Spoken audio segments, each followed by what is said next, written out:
சீரியல்களின் full எபிசோடுகளை Sun டிவியில் ஒளிபரப்பான உடனே எக்ஸ்க்ளூசிவாக சன் நெக்ஸ்டில் மட்டும் ஃப்ரீயா பாருங்கள். நாளைக்கு உஷாவுக்கு ஒரு பிரச்சனை வந்துருச்சுன்னா என்னமா பண்ண முடியும்? உஷா அப்பா கிட்ட நான் சத்தியம் பண்ணி கொடுத்திருக்கேன். அவ என் பொண்ணு மாதிரி அவ வாழ்க்கையில என்னைக்கும் சந்தோஷமா இருப்பான்னுட்டு. என்னம்மா நாங்களா இருக்கோம், அப்படி விட்டுருவோமாமா? அவ கழுத்துல தாலி ஏறுற வரைக்கும் தான் நமக்கு உரிமை. ஒருத்தன் தாலி கட்டிட்டானா அந்த வீட்டுல அவங்க என்ன சொல்றாங்களோ அதைத்தான் அவ கேட்டாகணும். இப்ப அவ நம்ம வீட்டு பொண்ணு. ஆனா ஒருத்த வீட்டுக்கு வாழ போயிட்டு திரும்பி வந்தான்னு வச்சுக்க, அவளுக்கு பேரு வாழா வெட்டி. புரிஞ்சுக்குங்க தயவு செஞ்சு ரெண்டு பேரும்.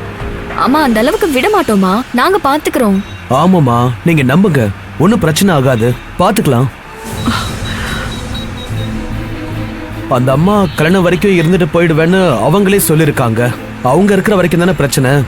கிளம்பிட்டாங்கன்னா எந்த பிரச்சனையும் இருக்காது. அது வரைக்கும் சமாளிச்சாலே போதும்மா. நீங்க ரெண்டு பேரும் எவ்வளவு சொன்னாலும் என்னமோ எனக்கு பிடிக்கலப்பா இந்த விஷயம்.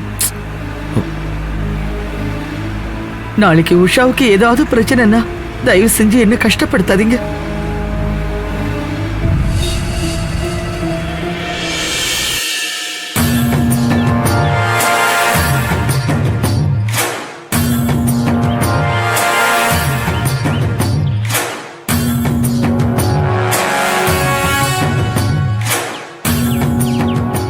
ஆரம்பிக்க வேண்டியதான்.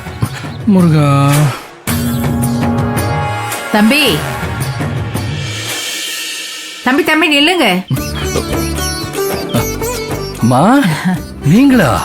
சாமி கும்பிட்டீங்களாமா? சாமி கும்பிட்டேன்ப்பா. நீ இப்பதான் கோயிலுக்குள்ள வர்ற போல இருக்கு. இந்தா பிரசாதம் எடுத்துக்க.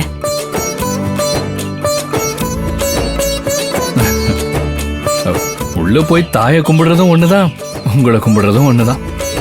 ஐயோ தம்பி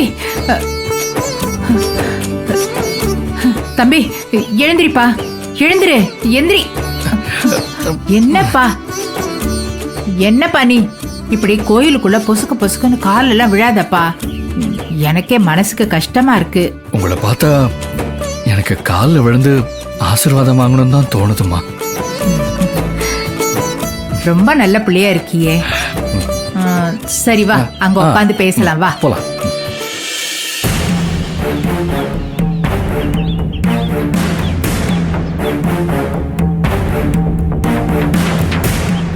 நீ வேணா போய் சாமி கும்பிட்டுட்டு வா, நான் இங்கேயே வெயிட் பண்றேன். நீ இன்னும் சாமி கும்பிடல? நான் தான் சாமி கும்பிட்டேனே. என்னப்பா சொல்ற? இப்பதானே கோயிலுக்குள்ளே வந்த, அதுக்குள்ள எங்க சாமி கும்பிட்ட? இப்பதானமா உங்க காலில் விழுந்தேன். நீங்க ஆசீர்வாதம் பண்ணாலே அந்த தாயே எனக்கு ஆசீர்வாதம் பண்ண மாதிரி தானமா. போப்பா, ஆனாலும் நீ என்ன ரொம்ப தான் புகழ்ற. உண்மையை தானமா சொல்றேன். சரிம்மா நீங்க சொல்லுங்க, சொத்தை கேட்டதுக்கு அவங்க என்ன சொன்னாங்க? ஆமா, அந்த கதையை கேளு. நீ ஐடியா கொடுத்துதான் நான் அங்க போய் பேசினேன். ஆனா உடனே அவங்க சொத்து எழுதி கொடுக்கற மாதிரி தான் சொல்லியிருக்காங்க. எழுதி தரேன்னு சொல்லிட்டாங்களா? ஆமாப்பா. என்ன இது, சொத்து பிரச்சனையிலே ஏதாவது பிரச்சனை வந்து கல்யாணம் நிக்கும்னு பார்த்தா சொத்தையே எழுதி தரேன்னு சொல்லிட்டாங்களாமே. அடுத்து என்ன பிரச்சனையை கிளப்புறது? தம்பி என்னப்பா யோசிக்கிற? இல்ல, கல்யாணம் நடக்கிறது நல்லதுதான். அதுவும் சொத்தை கொடுக்கறோன்னு இப்பவே சொன்னதுக்கு அப்புறம் நடக்கிறது நல்ல விஷயம்தான். ஆனா அந்த கல்யாணத்தை நடத்தி வைக்கிற சுந்தரி வெற்றியை பத்தி தான் கொஞ்சம் யோசனையா இருக்கு. அவங்கள பத்தி என்னப்பா, அந்த கலெக்டர் பொண்ணு தானே இந்த கல்யாணத்தையும் நடத்தி வைக்கிறா. வெற்றி ஏற்கனவே கலெக்டரா இருந்து இப்ப கலெக்டருக்கு படிக்கிறவங்களுக்கெல்லாம் ஏதோ கோச்சிங் சென்டர் வச்சு சொல்லி கொடுக்கறதா சொன்னாங்க. ரெண்டு பேரும் நல்லா தானே இருக்காங்க. நல்லா தான் இருக்காங்க. ஆனா அவன் பொண்டாட்டி இல்லாம ஒரு பையனை வளர்த்துட்டு இருக்கான், இவ புருஷனே இல்லாம ஒரு பொண்ணை வளர்த்துட்டு இருக்கா. ரெண்டு பேருமே வாழ்க்கையில சந்தோஷம் நிம்மதியா இல்லாம வாழ்ந்துகிட்டு இருக்கிறவங்க. இன்னைக்கு உங்க வீட்டு பையனுக்கு அப்பா அம்மா இல்லாத ஒரு பொண்ணை கல்யாணம் பண்ணி வைக்கிறாங்க. என்னது, சுந்தரிக்கு புருஷன் இல்லையா? உள்ள மட்டும் இருக்கா? ஆனா அவ பூ பொட்டெல்லாம் வச்சிருக்காளே. அது என்னமோமா செத்த மாதிரி தெரியல. சொத்துக்காகத்தான் வெற்றியை கல்யாணம் பண்ணிக்கிற மாதிரி பிளான் போட்டா. இப்ப நீங்க வேற சொத்தை தர்றதா சொன்னாங்கன்னு சொன்னீங்க. எனக்கு என்னமோ நம்பிக்கை வரல. நாளை பின்ன வெற்றி கல்யாணம் பண்ணதுக்கு அப்புறம் அவ முத புருஷன் வந்து நின்னா இவங்க கிட்ட சொத்து இல்லைன்னா அவ வாயை எப்படி அடப்பாங்க? அட அவங்கள விடுங்க. உங்க வீட்டு மானம் முக்கியம் இல்லையா? நீங்க வேற அந்த தாயோட மக, உங்களால அந்த அவமானத்தை அசிங்கத்தெல்லாம் சகிச்சுக்க முடியுமா? என்னப்பா இப்படி சொல்ற? முதல்ல சொத்தை விட இதுதாம்மா முக்கியம். ஏன்னா வீட்டுக்கு வர்ற பொண்ணை விட உங்க வீடு சந்தோஷமா இருக்கணும். அதுக்கு பிரச்சனை வராம பாத்துக்கோங்க.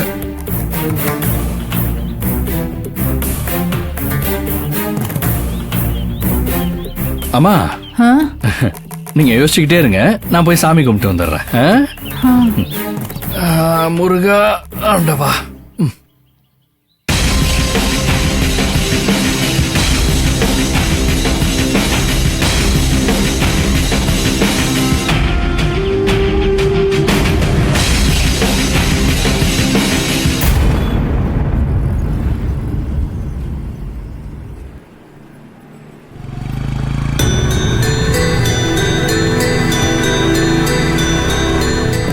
மேடம், அவங்க வந்துட்டாங்க மேடம்.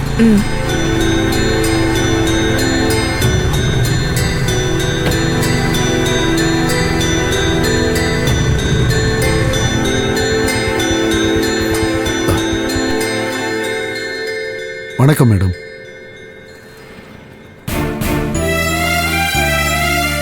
சாரி மேடம், ரொம்ப நேரமா வெயிட் பண்றீங்களா?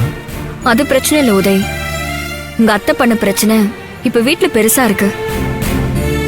இப்ப வெற்றியோட அம்மா ரொம்ப சங்கடப்படுறாங்க. என்ன பண்ண போறீங்க?